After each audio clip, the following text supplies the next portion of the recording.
Assalomu alaykum. Bugun siz bilan ChatGPT qanday ishlash haqida gaplashamiz.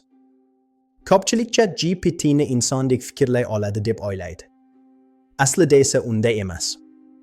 ChatGPT bu sun'iy intellekt modeli. U fikrlamaydi. U faqat keyingi so'zni taxmin qiladi xolos. ChatGPT milliardlab matnlar orqali suhbatlashishga o'rgatilgan. Kitoblar, maqolalar, suhbatlar. Shu sababli u gaplarni juda mantiqli tuza oladi.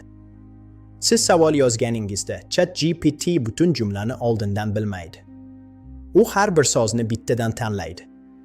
Masalan, siz bugun havo deb yozsangiz, u keyingi so'z yaxshi, sovuq yoki issiq bo'lish ehtimolini hisoblaydi. Bu jarayon soniyaning ichida sodir bo'ladi.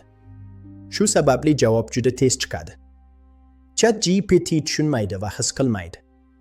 Xotiraga ham ega emas. U faqat hozirgi suhbatni ko'radi. Suhbat tugasa, hammasi tugaydi. Shunga qaramay, ChatGPT ni foydali tomonlari ham bor.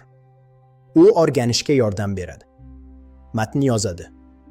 G'oyalar beradi.